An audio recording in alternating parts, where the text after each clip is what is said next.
અને છેલ્લે કોઈને આગ લાગુ છું, કોઈને નૂર લાગુ છું. હા બાપુ.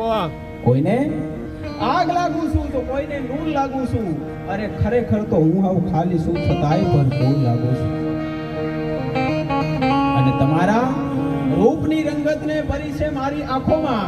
આ દુનિયાને લાગ્યો ચકચૂર લાગુ છું. અરે ખરેખર તો હાવ ખાલી છું, છતાંય ભરપૂર લાગુ છું. અને કસોટી પર તો નાજીર છું એક નાના કાચનો ટુકડો.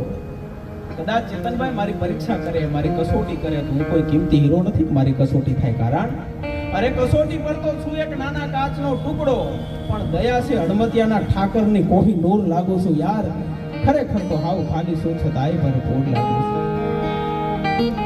એટલે લંકાએ હોનાની હતી અને દ્વારકાએ હોનાની હતી. સાંભળજો, લંકાએ હોનાની હતી, દ્વારકાએ હોનાની હતી. એકમાં નીતિ હતી તો બીજામાં નીતિ હતી.